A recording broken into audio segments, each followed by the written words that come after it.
నమస్కారం, welcome to I dream ధర్మ మార్గం కార్యక్రమానికి స్వాగతం. నేను మీ విజిత.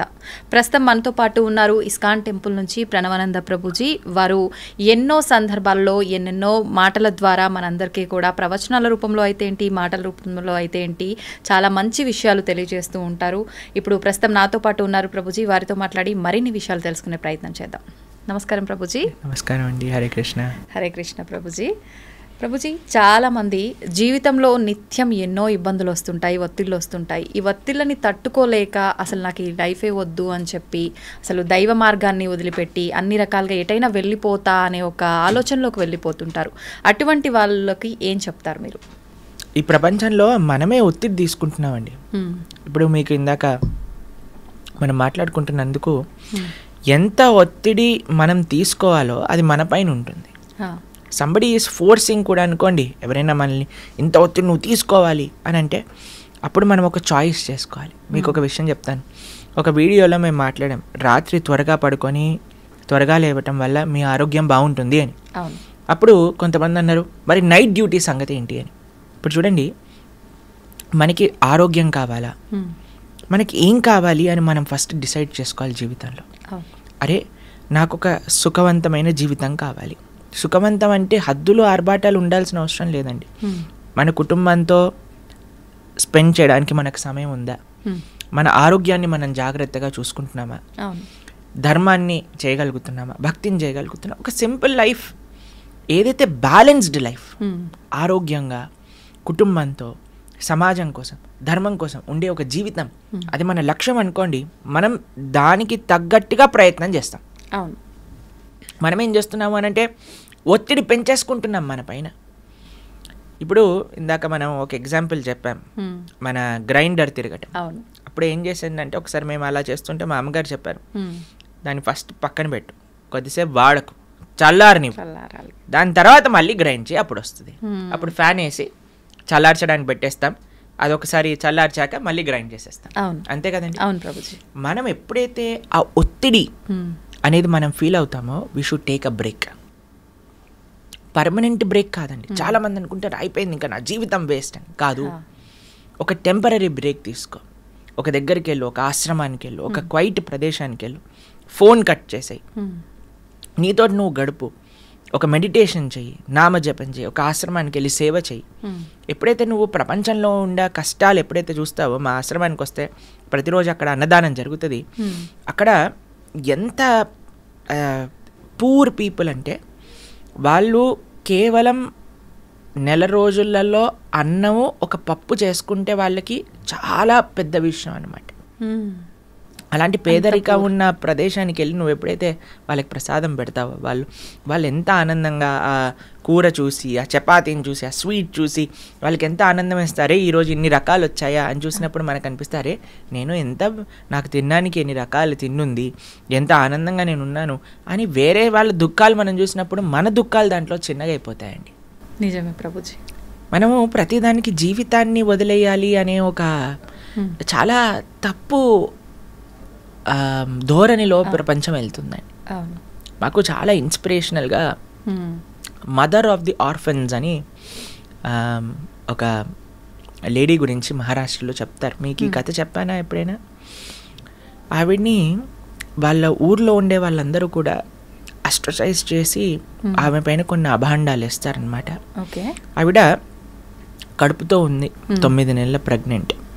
అయితే వాళ్ళ హస్బెండ్కి ఈవిడ పైన చెప్పుడు తప్పుడు మాటలని చెప్పేసరికి వాళ్ళ అత్తగారు వాళ్ళందరూ కలిసి ఈమెను చంపేయాలి అని ప్రయత్నం చేసి చాలా కొట్టేసి కడుపు పైన తన్నేసి ఒక గోశాలలో పడేస్తారు. ఏమని అని అంటే, మొత్తం ఆవులన్నీ ఈవిని తొక్కేసి చంపేసాయి అనేటట్టుగా క్రియేట్ చేయటం కోసం. అయితే ఆవిడ అలా పడిపోయి ఏడుస్తూ ఉండి రక్తస్రావం అయిపోతూ ఉంటే రాత్రంతా ఒక గోవు ఆవిడ పైన నించొని ఆవిడని కాపాడింది, వేరే ఆవులు వచ్చి ఏమి ఇబ్బంది పెట్టకుండా. ప్రొద్దున లేసి ఆవిడ స్పృహకు వచ్చి చూసేసరికి మొత్తం ఒళ్ళంతా రక్తంతో నిండిపోయింది. ఆవిడ డెలివరీ అయిపోయింది అనమాట.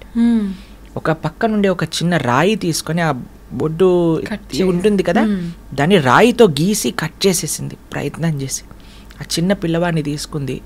ఎక్కడ ఉండడానికి జనాలు, ఎందుకంటే ఎవరైనా చూస్తే చంపేస్తారు ఈవిడ్ని. ఎందుకంటే అక్కడ ఉండే పెద్ద రౌడీలు వాళ్ళందరూ ఈవిడితో గొడవ పెట్టుకున్నారనమాట. అయితే ఇంటికా వెళ్ళలేదు, అత్తగారు మామగారు ఇంకా హస్బెండ్ అలా చేశారు. ఇటు బయట సమాజంలోకా వెళ్ళలేము, శ్మశానంలో ఉండటం ప్రారంభం చేశారు ఆ చిన్న బాబుతో.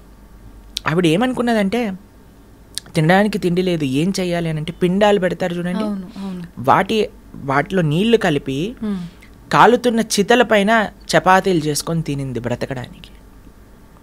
ఆవిడ అనుకున్నది, అరే నా జీవితం ఎందుకు, ఇంత కష్టాలు ఇంత అన్యాయం నా జీవితంలో నేను ఫేస్ చేశాను, నా శరీరాన్ని ఎలాగైనా సరే ఆత్మహత్య ద్వారా త్యజిస్తాను, ఎందుకంటే నాకు ఇంకా బ్రతికి నేను ఎవరి కోసం బ్రతకాలి అని ఒక చెట్టు దగ్గర ఊరేసుకోవాలి అని వెళ్ళిందనమాట.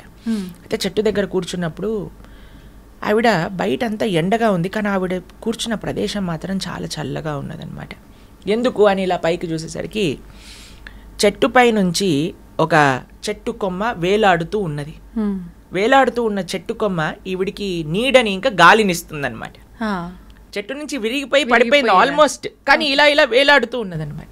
ఈవిడ అనుకున్నది, అరే ఒక విరిగిపోయిన చెట్టు కొమ్మ, దేనికి పనికి రాదు అనుకునే చెట్టు కొమ్మ నాకు ఆనందాన్ని ఇచ్చింది కదా, నేను కూడా జీవితంలో విరిగిపోయాను, నన్ను కూడా ఒక సమాజం నుంచి దూరం అయిపోయాను, కానీ నేను సంకల్పం చేస్తే, నేను ప్రయత్నిస్తే నేనెందుకు 10 మందికి మంచి చేయలేను అని ఆవిడ ఈ చిన్ని పిల్లవాడితో ఉండటమే కాకుండా అక్కడ ఉండే అనాథ పిల్లలందరినీ చేరదీసి ఇప్పటికీ 100 మందిని చేరదీసి వాళ్ళందరినీ ప్రయోజకులుగా చేసి సమాజానికి అందించింది. మదర్ ఆఫ్ ది ఆర్ఫెన్స్ అని ఆవిడ పేరు అనమాట.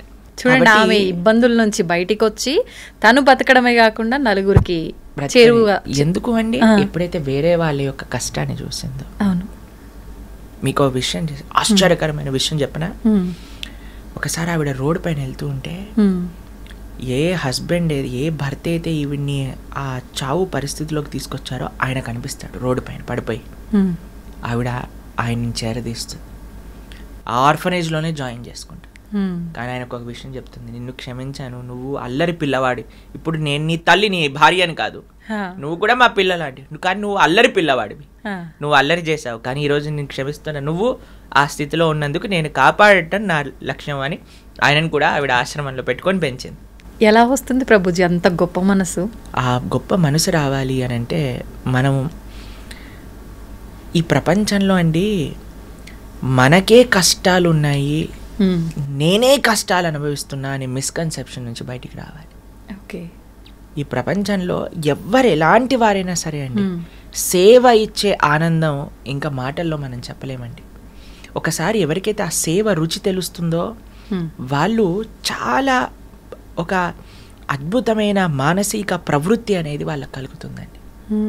కాబట్టి ఎప్పటివరకైతే నేను సుఖంగా ఉన్నానా, నాకు ఇది కావాలి, నేను ఇది లేకపోతే బాగుండలేను, నాకు అదే కావాలి, అదే బ్రాండ్ కావాలి, ఇది చూస్తేనే నాకు ఆనందం, నాకు ఇది ఇప్పుడే కావాలి అనే ఒక మైకంలో ఉండిపోతామండి. మనము సమాజానికి ఏం చేయలేము, మనకి మనం మంచి చేసుకోలేము.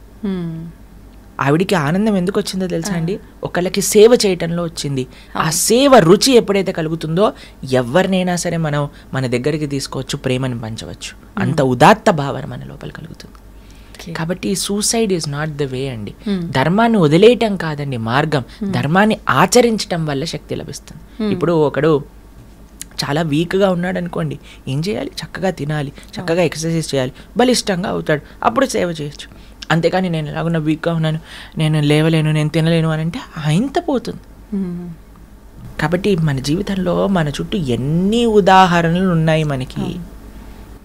ఆ ఉదాహరణలు, మంచి ఉదాహరణలు చూద్దాం, మనము మంచి వైపు వెళ్దాం, మంచి విషయాలను విందాం. ఎప్పుడైతే మనము ఈ ప్రయత్నం చేస్తామండి అప్పుడు మనకి మంచి మార్గం అనేది కనిపిస్తుంది. కాబట్టి ధర్మాన్ని వదిలేయటం మార్గం కాదు, ధర్మాన్ని ఇంకా గట్టిగా పట్టుకోవటం మార్గం. ఇప్పుడు చూడండి, ఒక చిన్న పిల్లవాడు నేలపైన పడిపోయాడు అనుకోండి, ఏడుస్తాం ప్రారంభం చేస్తాడు, కానీ ఏం చేయాలి, ఆ నేలని ఆసరాగా తీసుకొని పైకి లేస్తాడు. అంతే కదా, నేలపైన పడ్డాను కాబట్టి ఇంకా నేలపైన నడవను అని అంటాడా, ఎక్కడికి పోతాడు, నడవాల్సిందే తప్పదు.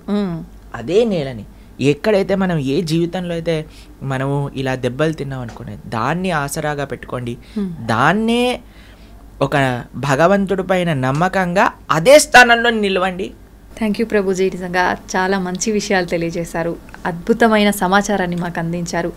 మళ్ళీ మరొక మంచి ఎపిసోడ్లో తప్పకుండా మీతో మాట్లాడి మంచి మంచి విషయాలు తెలుసుకునే ప్రయత్నం అయితే చేస్తాను.